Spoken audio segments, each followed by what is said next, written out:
Well, hello, chicas. Welcome back for episode number 6.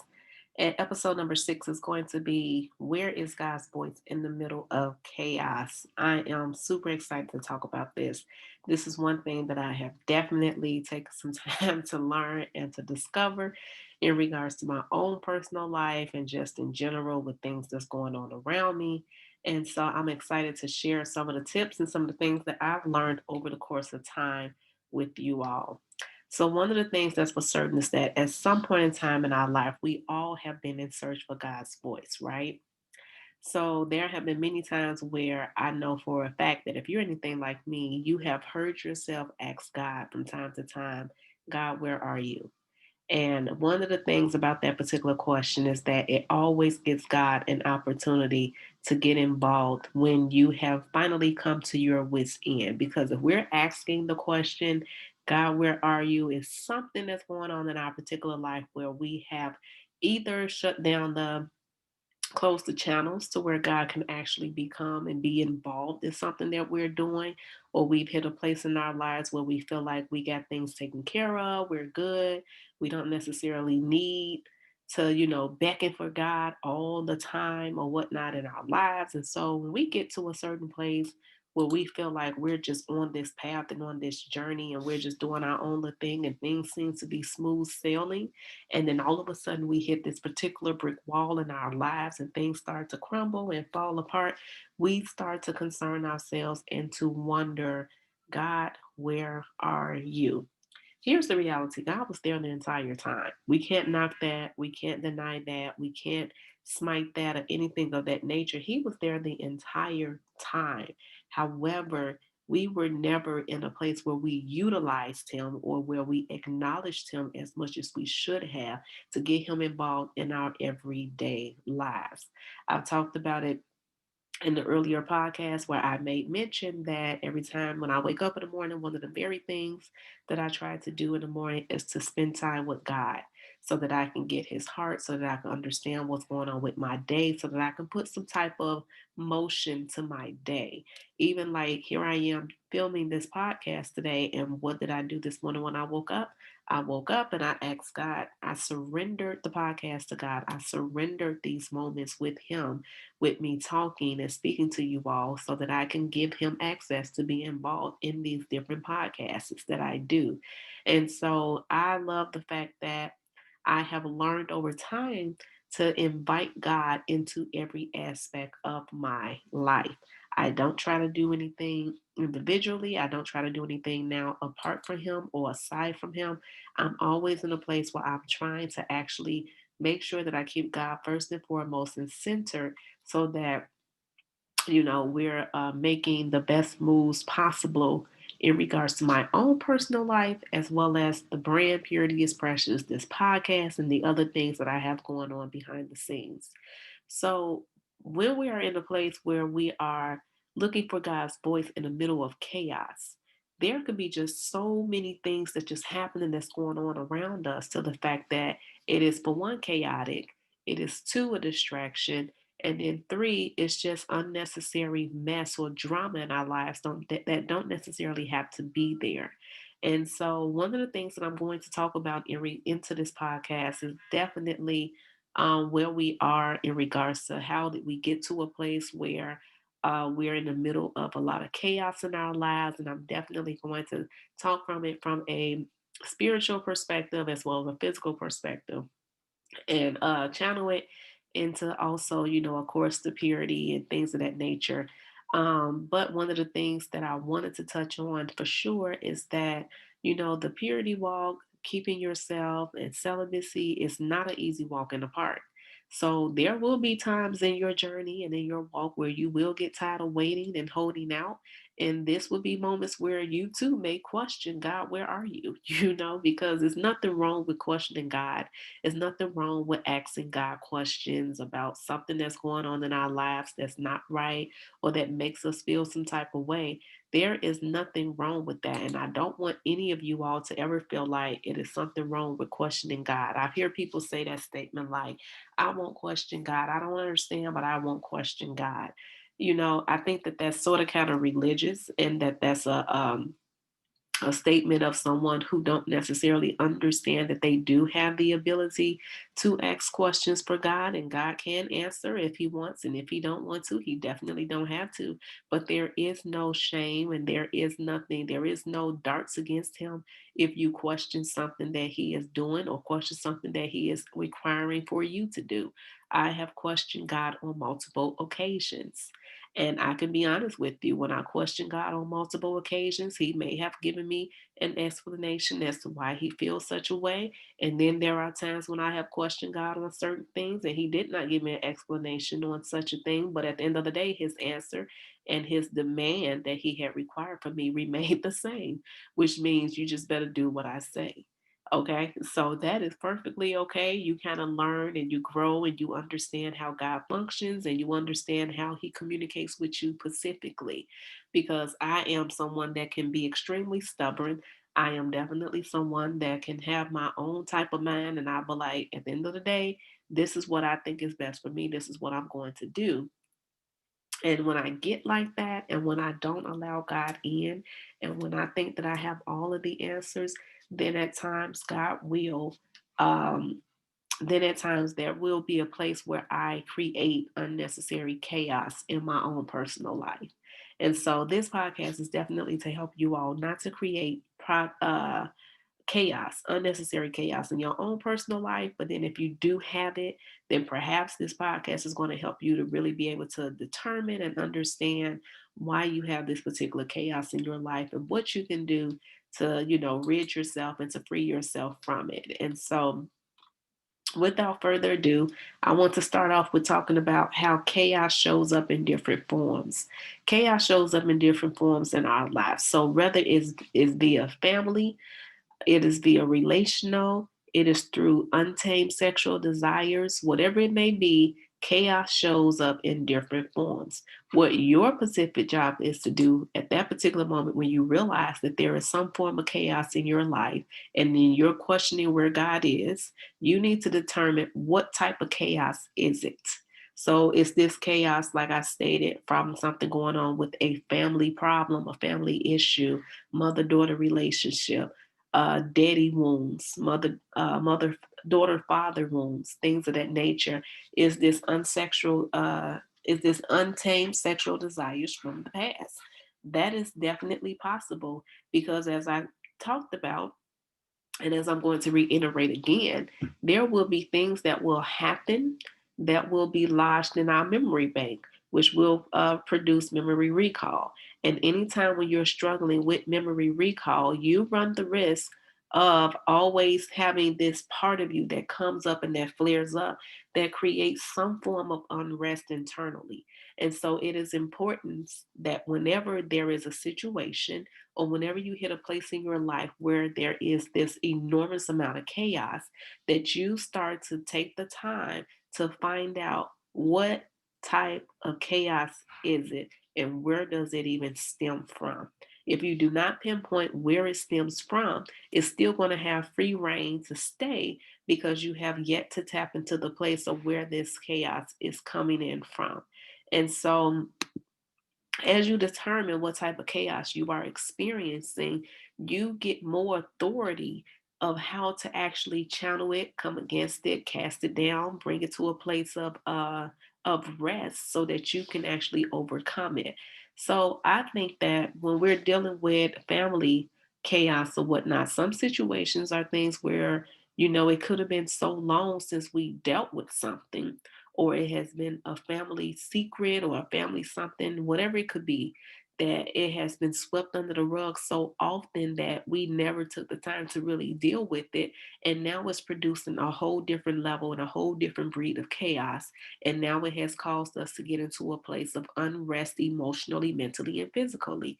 There will be times where when you experience this type of chaos, it is definitely necessary to address, to confront, and to deal with it. Also, if it's something relational or with friendships or whatnot, we can beat around the bush as much as possible and act like, oh, I'm just going to leave that alone. I'm going to brush that off. I'm going to blow that off. It still does not necessarily mean that the situation has left in its entirety. It does not. It just means that we decided to put a rug over the dust. instead of sweeping, to actually get to a place where we can actually sit down and hold healthy conversations and communicate in a healthy perspective to bring some form of healing and awareness to what has transpired so that we don't have it again. So even in that, or rather that's like even with a friendship, but if we even talking about with a relationship with a man or someone that you are dating, nipping things in the bud in the very beginning or expressing how it may have made you feel will bring a sense of relief to a situation that can be extremely chaotic.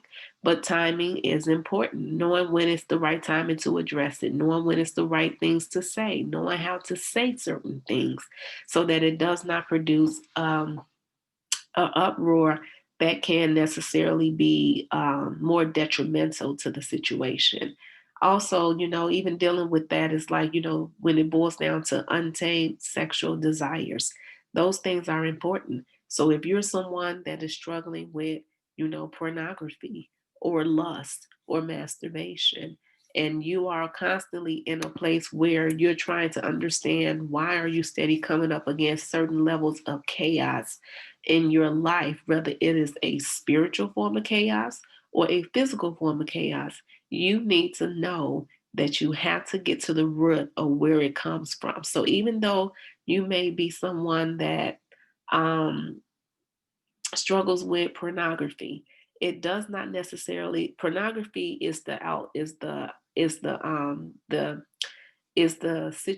thing that we look at from an outward perspective. But in context, something internally happened.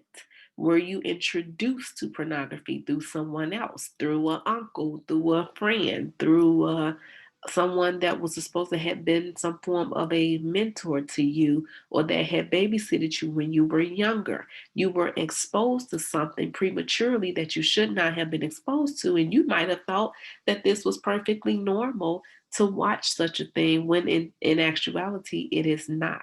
So because you think that it's perfectly normal, you are finding yourself steady wrapped up in a form of lust and perversion that is not necessarily the thing that is proper for where you are or where you want to go in your life, because you know it's not doing any good for you but more of a detriment.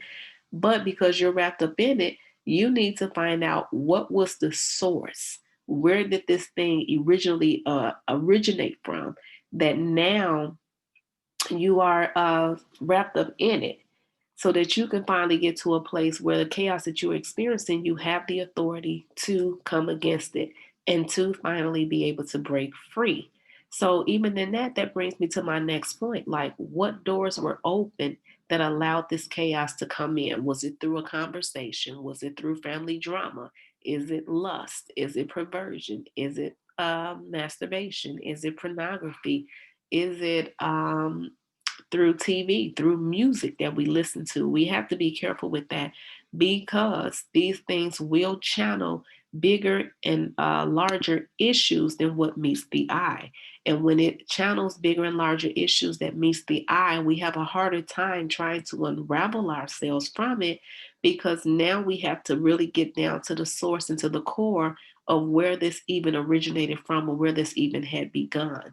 So even in that, we have to really take the time to discover what doors were open that allowed for this type of chaos to come in, that allowed for this unrest sexually to come in, that has now, every time we close our eyes at night to go to bed, we have stronger sexual desires than what we had originally.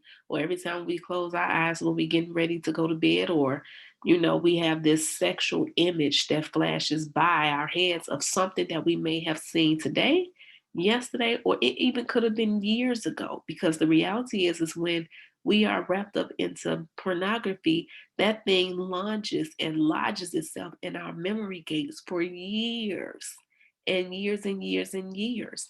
And we have to be careful with that, because if you're not careful, then you're going to cause chaos in your sexual desires. The very area of your life that should be asleep and waiting until it's the proper time to be awakened, which is with your husband or your spouse, will be trying to awaken before that time, or will be fully awake. And then we have to figure out how can we put it back to sleep. And we'll go into that Not sure if we're gonna get into that on this part on this episode, but we're gonna get into that. But but yeah, so that's one of the things that we have to look at. So and then the next question that we have to look at, like, because once again, we're trying to, find the foundation and understand how chaos shows up in the different forms. So is the chaos specific to a certain environment? That's something that we need to look at. When you come into certain environments, is whatever this chaos is, whether it's a mental chaos, whether it's a physical chaos, whether it's an emotional chaos, whether it's a sexual chaos, is it conducive to a certain environment? Maybe the environment welcomes a level of discord within you.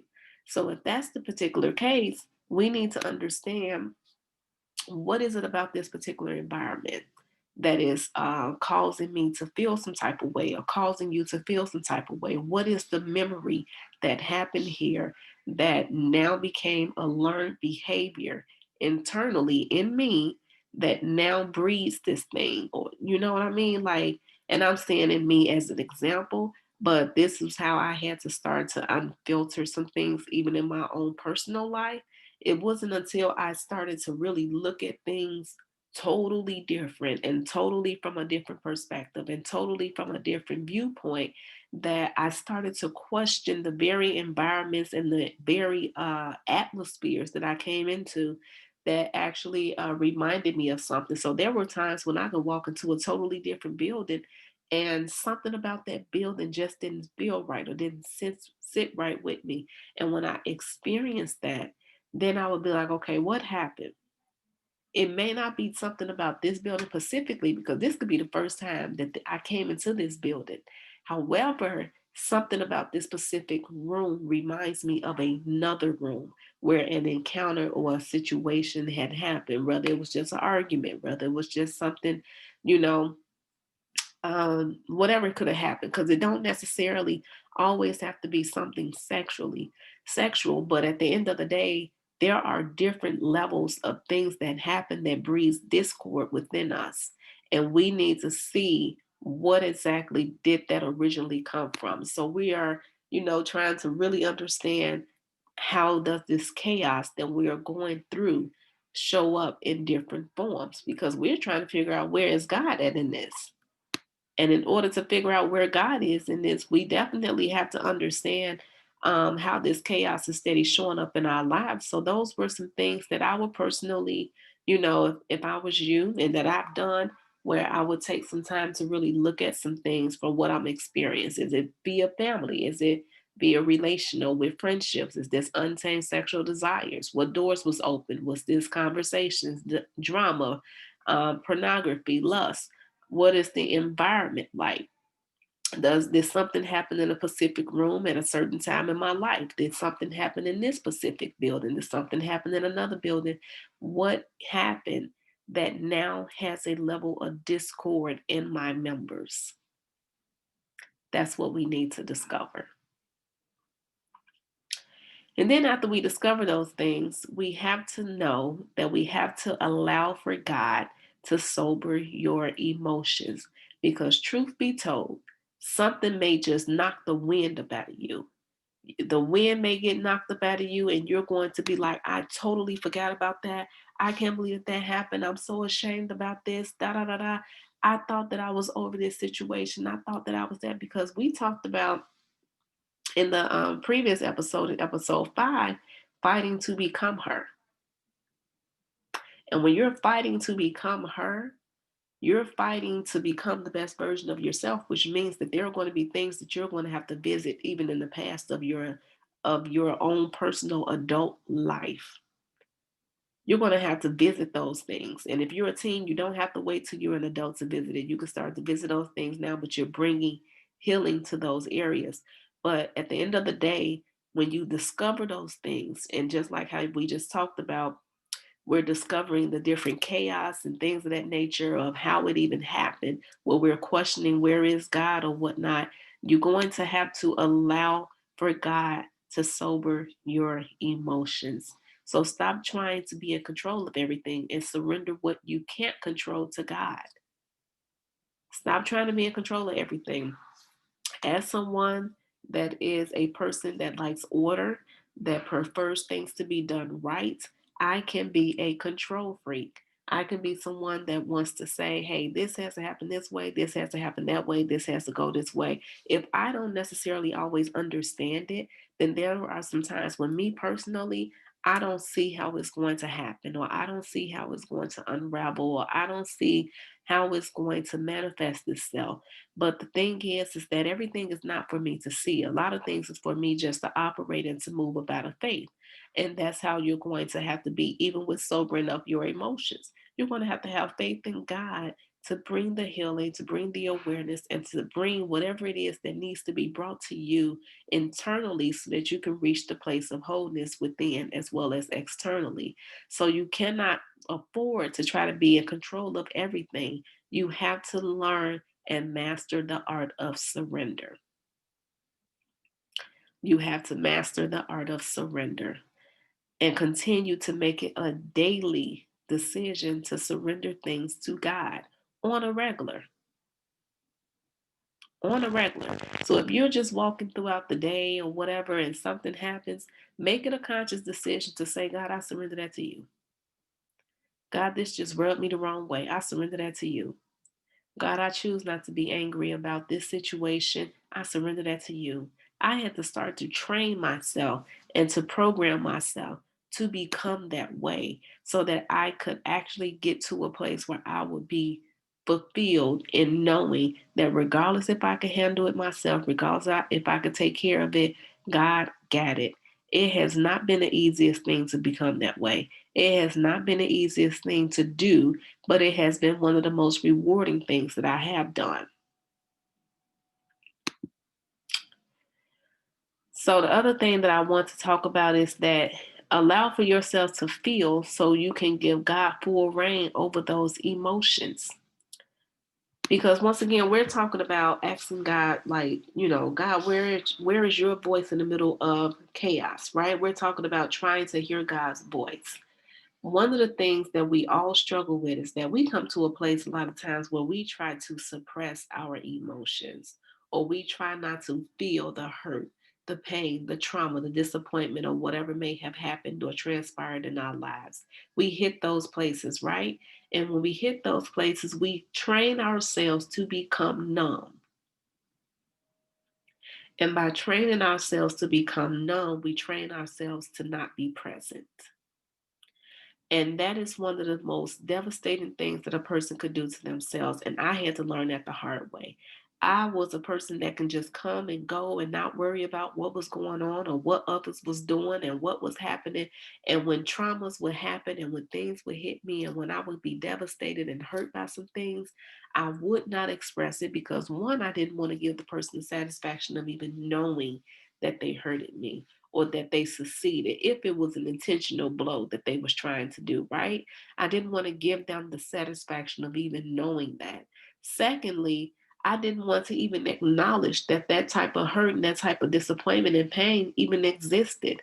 And with me not acknowledging what was just a hurt or a pain and taking the time to actually allow for my emotions to go through the channels so that it can heal properly, it then transformed into a trauma, which went totally deeper than what it had to go because I didn't take the time to allow for myself to feel it so that I can give God full reign over those emotions. When you allow for yourself to feel whatever it is that has happened and whatever it is that has transpired, you can then properly communicate to God exactly verbatim what it is that you felt. And that way you can give God full reign over each of those emotions. And I love that. I love that. I love every bit of that. And so that is extremely important when you are trying to allow for God to sober up your emotions. Another thing that I wanted to touch on is that your emotions should not control you. Your emotions ain't got no business dictating what your next move or stance is going to be. You are not what's happening around you, and those simple events that are used to grow you. Those are simple events that are used to grow you. You are not what has happened. And when you can come to that realization that regardless of what has transpired, regardless of what may have happened, regardless of what we might have felt, regardless of how this person might have made me look, that is an event that occurred that is supposed to grow you into a totally different woman. Stop giving your power to other people. Stop giving your power to environments. Stop giving your power to relationships, to certain friendships. Stop giving your power to untamed sexual desires. You have to start to take control and take control back so that you can actually come to a place where you're able to not be easily controlled by the things around you, by the things that you hear, by the things that happen, by the things that are done. When you are finally at that place, you would know that those situations, those different events, those different traumas, those different experiences were only done to help you to grow. And let's not negate the fact that those situations are done to help you grow, yes, but it's for someone else. There is another woman that's tagged to the other side of your voice that's waiting on you to start to speak, or that's waiting on you to help walk her through the phase or through the process of understanding more about her purity and then understanding more about her emotional and mental state.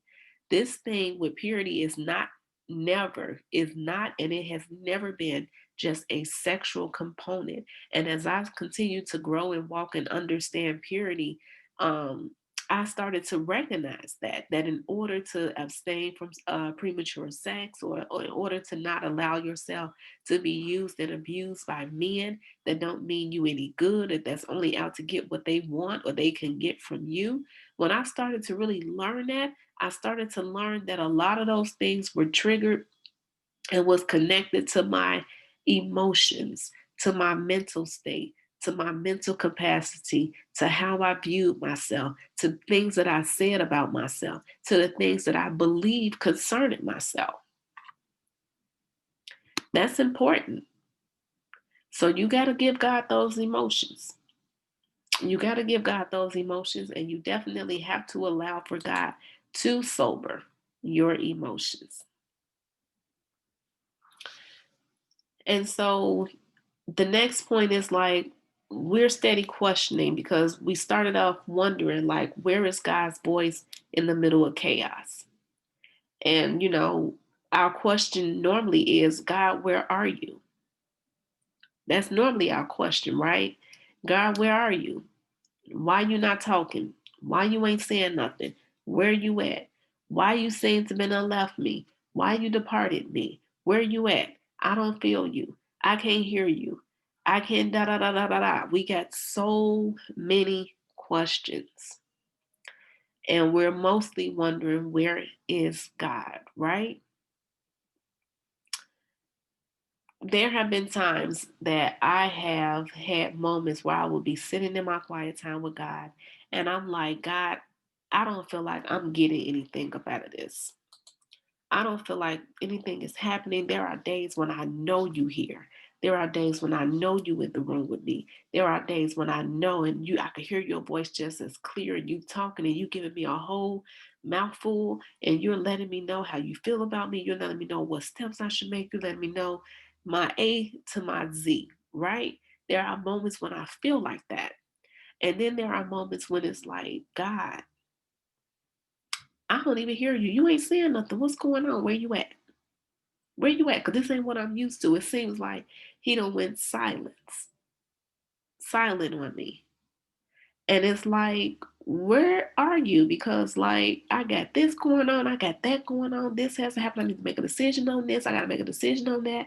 This is happening, and I feel some type of way about da da da da da da da. And there is no response. There is no rebuttal. There is nothing. And so then I have to program my mind to know that because God is omnipresent, He is there, right? That means God is everywhere. And I love that because it's like, in spite of what I think or how I may feel, He's omnipresent. He is everywhere. That's the wonderful thing about the King of Kings and the Lord of Lords and the Creator. No matter what it may seem like, no matter how things may seem like it's going, God is everywhere. He is omnipresent, right? Which means that even though I'm fussing in my quiet time with him because he's not responding, or I'm not hearing what I want to hear, or he's not saying things like how I think he should say it, or he's not loud enough in my ear, that means that God is still there. But what type of chaos is on the inside of me? What type of chaos is on the inside of my heart? What type of chaos is going on in my businesses? What type of chaos is going on with my personal job? What type of chaos is going on with my family? What type of chaos is going on with my friends? What type of chaos is going on just with me in general that has now muzzled God's voice? That's something that we have to start to look at. That is something that we have to start to look at. And so when we hit places like that, we have to understand that when we're asking God, where are you? Answers to these questions are a lot of times deep within us. Where is God at? The answer is internally. The answer is internally. But we're too busy looking outwardly instead of internally, simply because the stuff that's distracting us is external. At least for the most part, it is. But trust and believe me, there are some things that might be distracting us internally. And some of the things that might be distracting us internally could be the fact that we're not happy with our careers, where we are. We don't feel like we're making the amount of money that we think that we're worth or deserving. It could be that we're tired of being single. I'm doing this walk right. I don't understand how I ain't wifed up yet. That's me. I've been there.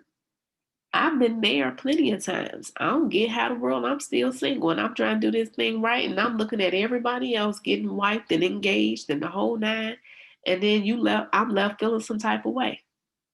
I've been there. So then when I go into my quiet times with God, there is a frustration. There is an attitude. There is a, you know, here we go again. God, here I am. I surrender. Da da da da. And yet the blockage has now come up. And so, because the blockage has now come up, I created internal chaos. So, we need to really pay attention to some things that's really going on where we create the chaos that surrounds us. I just gave you some examples of internal chaos, but because everything is not always an external chaos. But we trying to make sure that we stay open to hear God's voice. And in order to stay open to hear God's voice, we have to be okay with being able to understand that some things is going to happen that we may not necessarily be too thrilled with, but it's going to happen for a good reason. So, yeah.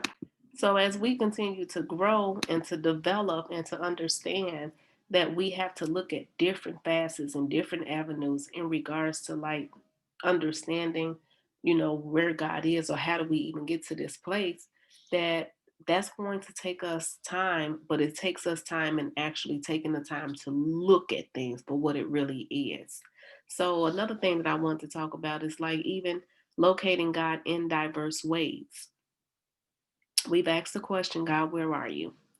We need to locate God in diverse ways. And how do we locate God in diverse ways? Through meditation. We're supposed to meditate on the word of God, right? We get biblical scriptures, we look at certain things. If we're going through a specific hard time, we grab if we're in a place where we have lost hope, then we need to get scriptures on hope. So we meditate on hope. We meditate on hope so that we can hope that one day we will be, married, or one day that we will last until marriage, because we have to keep in mind that this is a journey. This is indeed a uh it's an indeed a growing, a evolving process or whatnot. But we look for God in diverse ways. We look for God through meditation. We look for God through our quiet time, sitting at home, spending time with God. We look for God through reading the Word. We look for God through the conversations that we have, where we have with people. And a lot of times God will speak through someone and give you the answers to something that you may have been questioning Him about, and it could easily come through someone that you would have least expected. So let's not neglect the ways that God can speak to us. I can't tell you. And once again, I'm referring to myself because there have been plenty of times where I have given people warnings concerning something, or I have mentioned something to someone where I said, I'm not sure, but I feel like this is that. And because I've always had a strong personality, and because I've always been someone that can come off as a little rough around the edges to an extent, depending upon the situation, depending upon the environment, I have given warnings to people and they did not necessarily heed them. And then what I warned came to pass. It actually happened. Till today, some of those people are still suffering because of those different warnings. And at the end of the day, it's not that I can boast and think like, oh, they should have listened to me. I don't have those feelings because I actually feel bad that they're going through what they're going through. But at the end of the day, they neglected the warning or maybe a question to something that they was probably given, asking God in the middle of their experience or in the middle of their season of chaos. And because it didn't come from the package or the person that they wanted it to come from, they are still paying for it, or they have paid for it emotionally, mentally, physically, with their time, with their emotions. They have paid for it. So never get to a place where God has to speak to you or has to give you answers in a specific way, or that you cannot necessarily receive from someone because you know something about their backdrop, their background. You can't receive from someone because you know a little bit about this and a little bit about them concerning their life. Who cares? We all get crap. We all have something. We all have not been perfect. We all have fallen short. There is grace for us, just like it's grace for them. Be cautious, but heed the warnings. I remember there was once upon a time in my life, and I'm going to hit this real briefly and real quickly, but I used to, there was something that was going on in my life. And anytime there was a big transition that was happening in my personal life, one of the ways that I used to always say to God is like, at one point in time, God was training me how to, be able to hear Him and be able to understand Him and things like that. But I used to dream a lot. And anytime when something was going on in my life or whatnot, and I needed some answers, I would be like, okay, God, give me a dream. I need answers for this and I need answers for that, but give me a dream, God. And I started to like try to put God up in a box. I wanted to box God in and say, this is the only way you can talk to me is through this box. I don't want to, and I would straight up tell God, I don't want nobody to say anything to me. I don't want to hear nothing from no preacher. I don't want to hear nothing from this person. That person can't say nothing to me because that person know da da da da da, and that person know this and this and that. And so I'm like, so for me to know that this is what you're saying and that this is the move I need to make, I need a dream. And I took that posture because at one point in time, that's how God was talking to me. He was talking to me via dreams. And as He was talking to me via dreams, I started to get comfortable. Like there was no other way or no other form that God could communicate. And because I had gotten too comfortable, God shifted. He wouldn't talk to me via dreams anymore. And I would be like, God, where you at? Where you at? You ain't saying nothing. I need an answer. I need to make a decision. I got to do this and I got to do that. Where you at, God? I need something. I need you to say something. I started to get antsy because I wanted for God to give me some answers and quickly. but I wanted him to give it to me in a certain form, in a certain way. And if one thing about God is that God will teach you, he will teach you, and he will definitely change up on you, especially if you start to get too comfortable and too relaxed to where you trying to tell him how world he should be doing things and how he should be communicating. So I just wanted to throw that little example out to be open to hearing God's voice in diverse ways. So, you don't want to get to a place where you're trying to box God into just talking to you in a certain way or in a certain context or in a certain environment. You have to be open and keep your ear gates open to being able to understand so that you can know that when you hear him, you heard him. And then another thing we have to look at is like when we're asking God, God, where are you? Are you blocking God from speaking and even from showing up? That's important. How do you block God from speaking to you? How do you block God from showing up? Your attitude, your negative thoughts, your anxiousness, your unforgiveness, your hatred, your bitterness, your resentment, your frustrations. And it's okay to be frustrated about something, but in what context is this frustration being delivered in? You have to be careful with that. What context is any of those things happening in? Because for one, if you unforgiven in any way, you're gonna automatically cut the channels off basically with being able to hear from God in some areas. In some areas. Like God is not a dude that's going to not, communicate at all, but you're going to stifle yourself due to the unforgiveness, due to the bitterness, due to the resentment. You have to be okay with letting things go and calling it, you know, dusting your hands off and chalking it up. You just got to be okay with that. But one of the things that we have to be, mindful of is that we can be the main reason why we don't hear God in the midst of our chaos is because we're blocking him and God can't show up and he can't speak to us because our attitudes is not in the proper position. It's not right. Our unforgiveness is blocking him.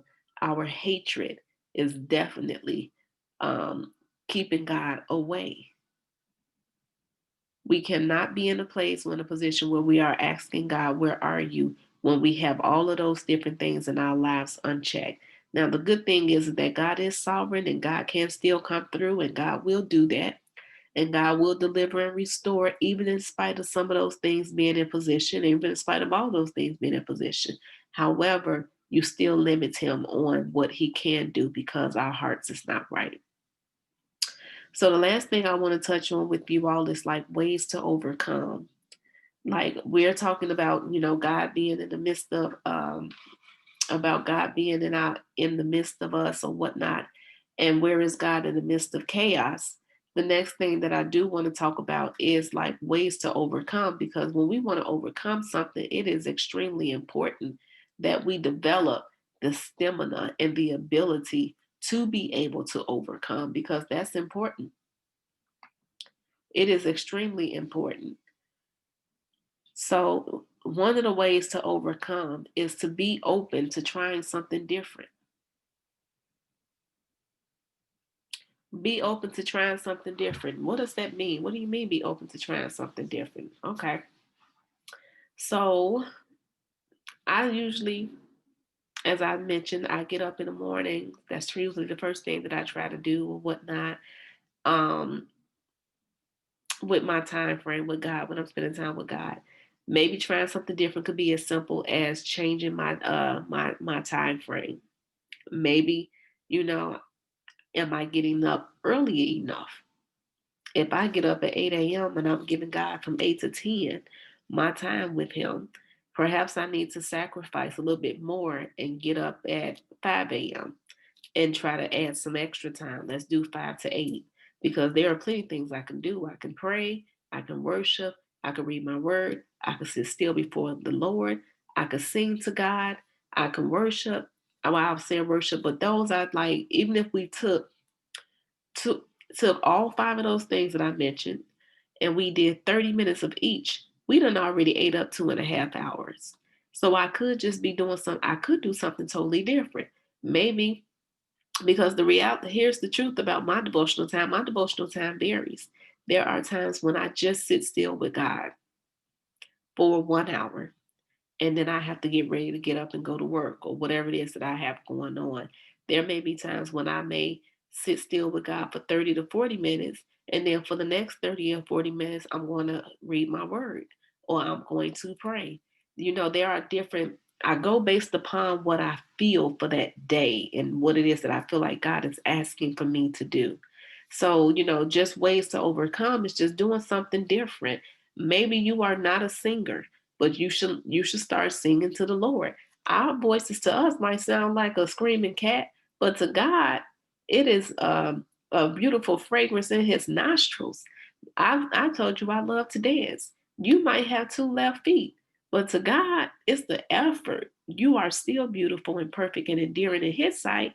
You may want to dance before the Lord in the mornings. If you got some space and some good music, and not necessarily some upbeat, fast music, but like something worshipy to where you are ushering in His presence, you want to do that. Try something different. Change your time zones in some things that you're doing.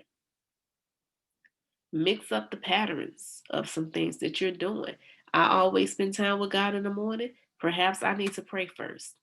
Perhaps I need to exalt God first, because one of the things that we all be, I think that I'm going to start to incorporate this even into my own personal time, but I don't exalt God enough in the mornings. And I think that when God has woke you up in the morning and you're in your right mind and all things are well, and you know you should exalt God. One of the very first things that I do, I have four brothers and a mother and a father, and I don't even have to hear from them in the morning time. But when I get up in the morning and I'm spending time and I'm getting ready to spend time with God, one of the very first things that I say is that, God, I thank you that you woke me up this morning. Each and every last one of my brothers are, you woke up my entire family this morning, and they all are in good health and in their perfect mind, in their right mind. I thank you, God, that you have woken up my mother and my father. I don't know if they have woken up. I don't know if they're in perfect health, but I'm automatically thank God and exalt God that it is so, that it is already done. I have faith and confidence in God that this is what you're doing and this is what you're going to do.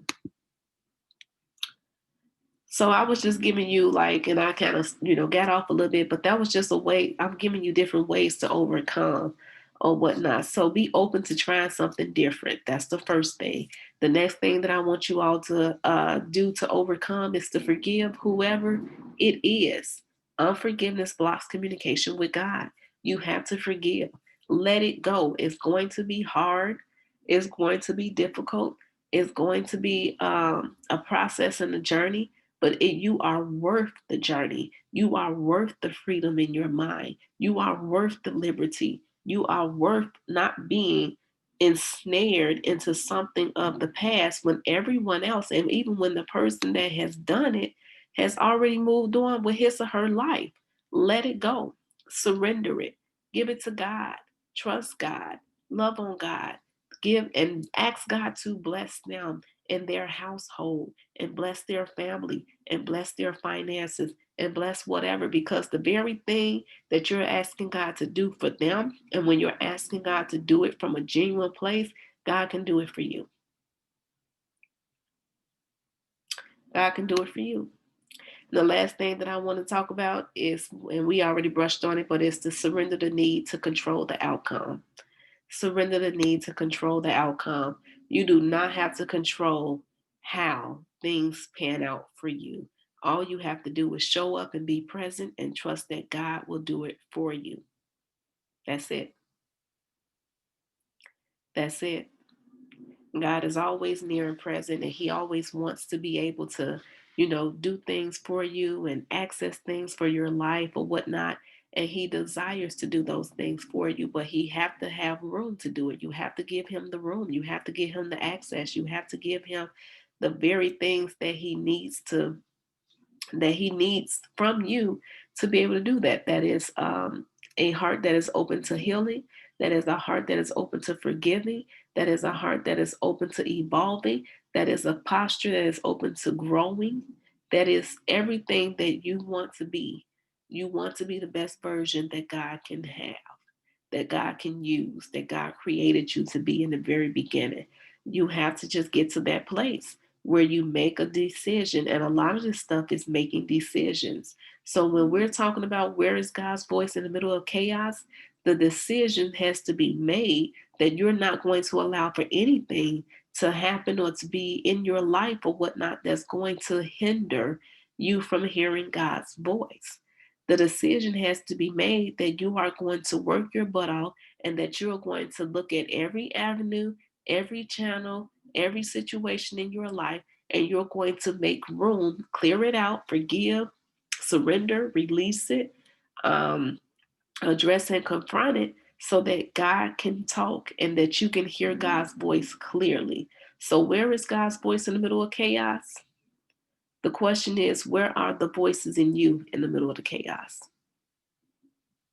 What voices are you entertaining more? What voices are you believing more? What thoughts are running your life?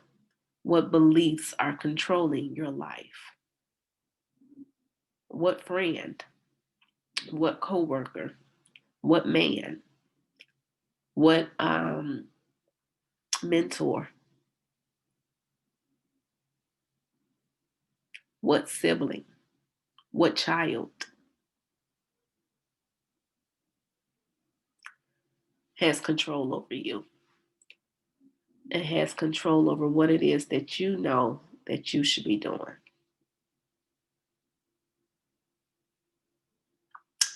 So that's it, y'all. That wraps up episode 6. So I enjoy speaking with you all. I really do. Um, be sure to follow me on social media and Instagram at precious underscore joy 30. I look forward to seeing you all. And then you can also follow me at purity is precious on Instagram. I'll talk to you all later. All right. Bye bye.